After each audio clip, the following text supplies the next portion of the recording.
is Mike Browning. I'm the host of the College Football Road Trip at CFBRoadTrip.com. I'm back home this week after 2 great weeks on the road. First with the Pitt-Cincinnati game, and then this past week being at the backyard brawl between Pitt and West Virginia. That was an amazing atmosphere to be at in Morgantown. The two teams definitely do not like each other and made their voices heard in that one. I'll be working on my blog entry for both of those trips over the next week or two. Some more information to come on that next week. In the meantime, we have a lot of great games this week. We have 6 ranked versus ranked matchups. We'll obviously be picking all of those games along with a few others. So with all that said, let's go ahead and dive into this week's picks. We're going to start off with an SEC matchup. We have Auburn traveling to Texas A&M. Neither one of these teams are ranked so far this season. Texas A&M is obviously wanting to come back off of their off year last year. They do look a little bit better this year. I think that is a good thing for them. Auburn is a team that you never quite know what you're going to get with them. Sometimes they win games they shouldn't, and sometimes they lose games that they shouldn't. So you never know when an upset might happen, but I don't think that that's going to happen this week. I think A&M is going to be a little bit too strong. I have Texas A&M winning at home over Auburn in SEC play. Next, let's go to a Big 12 matchup. We have BYU traveling to Kansas in the first ever Big 12 game for BYU. Both of these teams are undefeated. BYU is coming off a huge win last week against Arkansas, where they came from behind to win. Kansas, on the other hand, went to Nevada, and they really struggled to put them away, but they did come away with the win at the end. It's going to be interesting to see how BYU plays Kansas in their first conference game. I think Kansas being the home team in this one, I'm going to give them the slight edge. I have Kansas winning at home over BYU. Next, let's go to a Big 10 matchup. We have Rutgers traveling to number 2 Michigan. Rutgers is a team that's been under the radar this season, but they are undefeated so far as well. Michigan is obviously the number 2 team in the country. They have their head coach coming back for the first time this year. You know they're going to want to put a beat down on Rutgers. I think they will be able to do that. They're going to pull away pretty easily in the second half. Michigan winning at home over Rutgers in Big 10 play. Next, let's go to an ACC matchup. We have number 4 Florida State traveling to Clemson. Florida State really struggled last week as well against Boston College.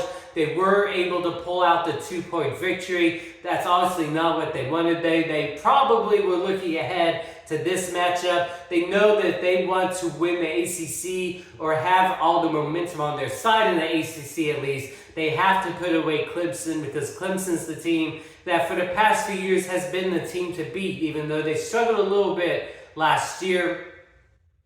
Florida State has a lot of momentum again on their side, even with their struggles last week. I think they're going to go into Clemson and pull out the victory. I have number 4 Florida State winning on the road at Clemson. Now let's start going into our ranked versus ranked matchups. Half of these matchups are going to come out of the Pac-12, so we're just going to start with all of those games. Our first Pac-12 matchup is number 19 Oregon traveling to number 19 Colorado traveling to number 10 Oregon.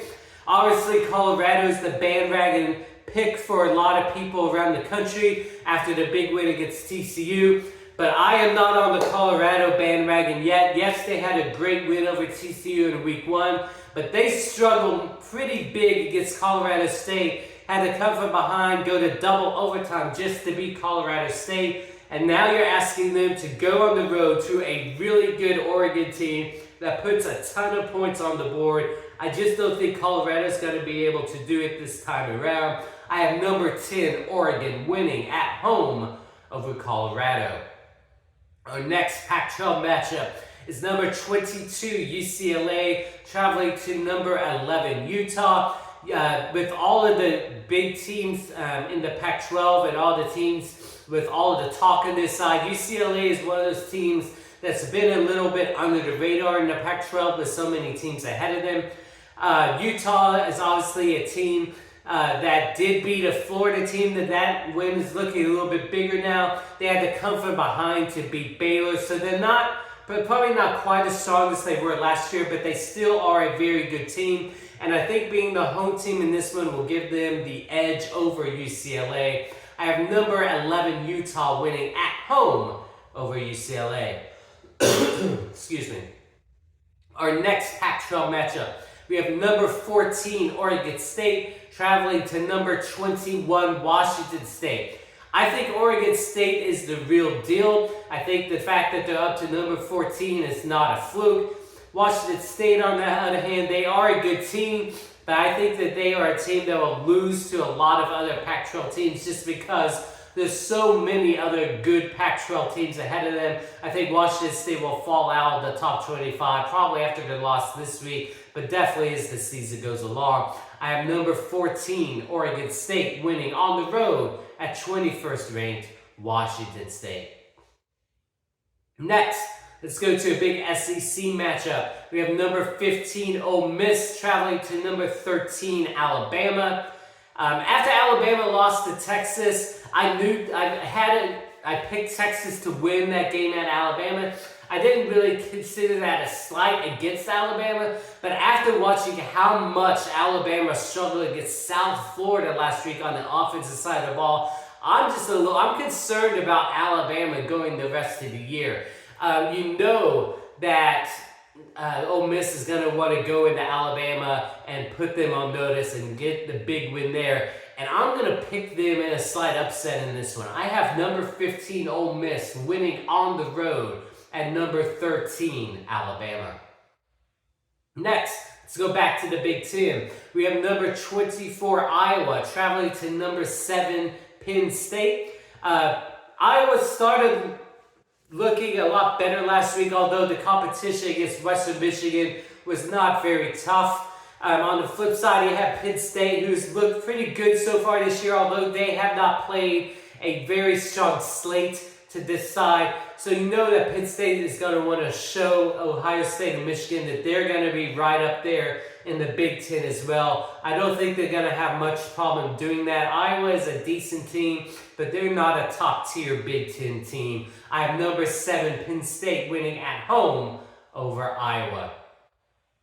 And then our biggest matchup of this week, a top 10 matchup, we have number 6 Ohio State traveling to number 9 Notre Dame. Ohio State is another one of those teams that has not looked as good as everyone thinks they should have to this point of the year. Notre Dame, on the other side, has looked pretty decent. They put away a decent Navy team in the first week of the year, just absolutely blew them out of the water. They've looked decent the past couple weeks as well. The fact that they have looked so good and Ohio State has struggled a little bit, I'm going to pick Notre Dame to win this one, especially being the home team. I have number 9 Notre Dame winning at home over number 6 Ohio State. So again, a huge slate of games. I'm actually kind of excited to be at home again this week to be able to check out all these games on TV. The past couple of weeks I've had to miss a few big games being at the games that I've attended in person. So this is a great week to sit back, watch all the games on TV, and see how everything plays out as conference play really starts getting underway. With all that said, go enjoy the week 4 games, everyone, and we'll talk to all of you again next week.